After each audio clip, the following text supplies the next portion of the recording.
Have you ever wondered if you've lived before or will live again? Are you curious about what happens to your soul after you die? Or maybe you've met someone you're sure you've known before.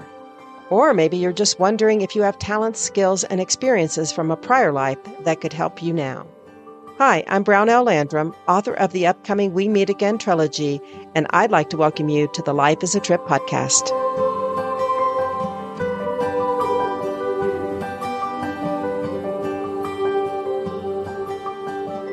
The following story, Beth, is an excerpt from James King's novel, Toward Yesterday, which deals with spontaneous past life regressions as he experienced them.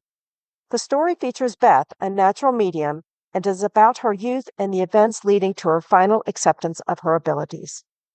We hope you enjoy.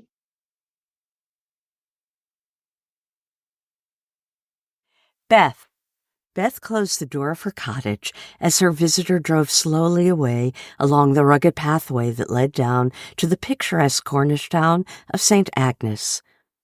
As usual, it had been a good sitting, but strangely tiring. So, after she had boiled the kettle and made herself a hot, sweet cup of tea, she put on her favorite meditative CD, Diva Primal's Mula Mantra.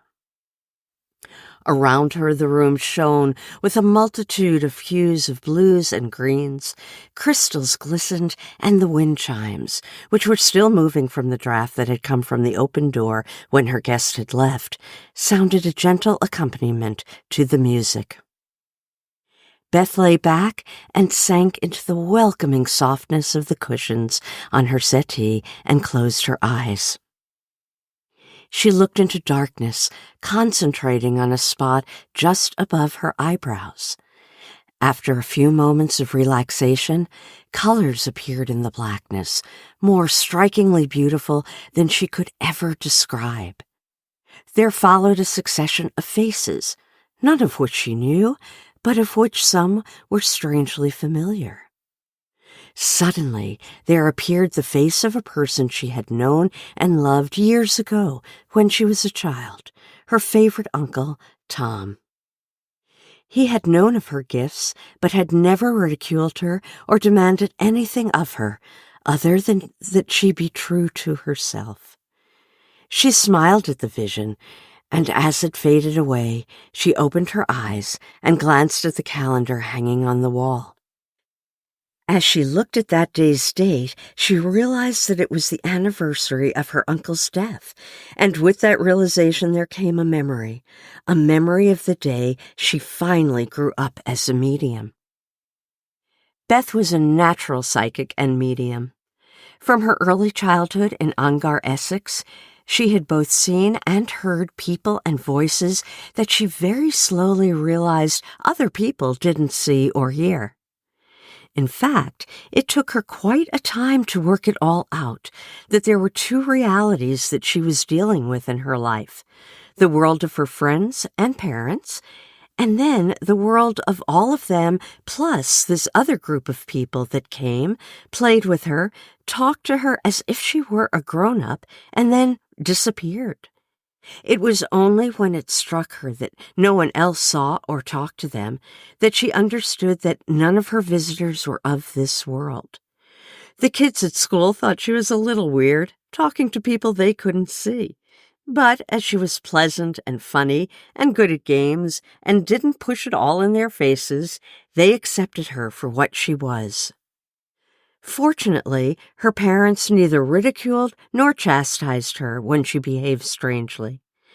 They were, both, very busy professionals, her father a doctor, and her mother a head of department in a large college, and young Beth was left very much to her own devices.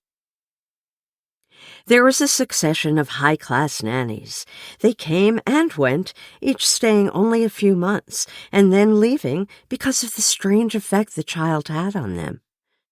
They found that Beth would sometimes look at them, and her eyes seemed to be searching deep inside their minds, as if she could see their deepest secrets, mirror their most shameful thoughts. Her parents had almost started to feel despair about the fact that they couldn't discover what it was that turned away, after only a few weeks, some of the most highly qualified and gushingly praised carers in the county. Until one day there appeared in their lives a large, hugely bosomed, jolly-faced West Indian woman. She had none of the qualifications of her predecessors, but immediately that Beth and the lovely, loud, caring Claudette met, there was an immediate bonding, an instant sharing of love and laughter. At first, Claudette didn't pay much attention to what she at first thought of as Beth's imaginary playmates, but one day she overheard her small charge talking to someone in a very grown-up way. She followed the sound of the conversation and found Beth sitting alone in the nursery, chattering apparently to no one at all. She listened for a few moments, and then it suddenly became obvious to her that Beth was talking to her own West Indian mother, who had died a year ago. At that moment, it dawned on her that she was dealing with a very extraordinary little girl. Claudette herself had a highly developed sixth sense and had previously considered herself to be psychic, but found herself in awe of Beth's wonderful powers. Beth smiled as she pictured Claudette standing before her, her arms folded against her generous bosom. "Until you're a big girl," she said, "don't you go telling nobody about what you see and hear. This is going to be our secret. Do you understand me?" Beth remembered how she had nodded, not understanding, but so adoring her huge nanny that from that time on she told nobody of the strange, invisible people who formed such a large part of her childhood world. She kept it hidden even from her parents, who had no idea they had such a gifted child. Even when she, eventually, gave them some inkling of her abilities, they, like so many parents, refused to accept the possibility that their daughter was any different from most of the other children in their world. As she sat by the fire, half aware of the howl of the wind as it rushed along the rugged Cornish coast and beat against the walls of her cottage, Beth almost laughed out loud as she remembered the consternation she had caused at a family dinner party celebrating her 14th birthday. Someone had mentioned that they had not heard from her favorite Uncle Tom. He was a research biologist working somewhere in West Africa. Nobody knew exactly where.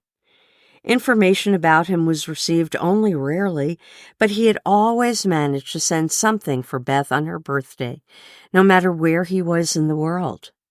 This was the first year she hadn't heard from him. "Perhaps he's lost in the jungle," said her father.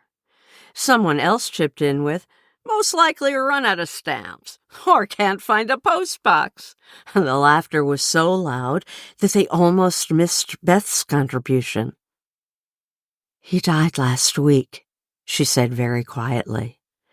The laughter stopped immediately. To Beth, at the time, it seemed that time had stopped for a moment. Her mother's eyes were wide with astonishment, and her mouth hung open. After what seemed an age, she had slowly risen to her feet and looked imperiously down at Beth. "That is the most tasteless, thoughtless remark I have ever heard you make, and you've made some beauties in your time, my girl," she said at last.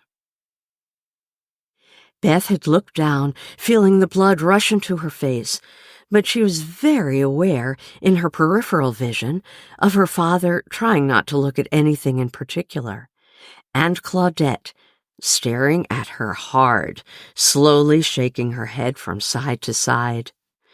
All the other guests were intently and silently studying their laps.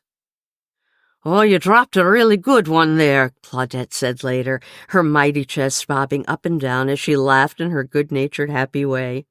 "Did you see your mother's face, girl? Good job there were no mirrors near. They would have cracked into pieces. Oh, and your poor dad, did you see him? Didn't know where to look." Beth looked up at her wonderful friend, her eyes filling with tears. "But didn't you see him?" Beth asked. Claudette stopped laughing and slowly shook her head. "Who?" she asked. "What are you talking about? I didn't see no one." "Uncle Tom," she cried as the tears flowed down her cheeks. "Uncle Tom was standing right behind Dad. He was standing there, waving, laughing fit to burst. Didn't you see? Didn't you see him?" In the warmth of her cottage, Beth opened her eyes and sighed. "Ah, yes," she thought. "That was the day I grew up as a medium. That was the day I understood completely that there's a time for speaking and a time for saying nothing, a time for action and a time for just sitting back." She smiled as she sipped her tea, snuggled back into the softness of her favorite cushion, and remembered the many times that she had seen and talked with her Uncle Tom since that party. He, too, had found her mother's face very amusing. James and the Life is a Trip group hope you enjoyed the story. Many thanks to Robin Roth for the lovely reading. James himself is not a medium as such, but he has spent most of his life in close contact with spirit and has included in the story some of his teachings he received. In addition to Towards Yesterday, he has other books which are published by Oaklea Press of Virginia, USA. Should you have any questions concerning the content or James' experience of spirit, you can contact him at shortxking@gmail.com. Thanks for listening. Hi, this is Brownell. For more of these transcendental tales, please join the Life is a Trip group on Facebook and check out my amusing and enlightening story entitled The End, which you can find on my website, brownelllandrum.com. That's BROWNELLLANDRUM.com. And please look for my upcoming novel trilogy entitled We Meet Again. It's a story about a famous couple reincarnated today to help solve a centuries-old mystery that will change the world.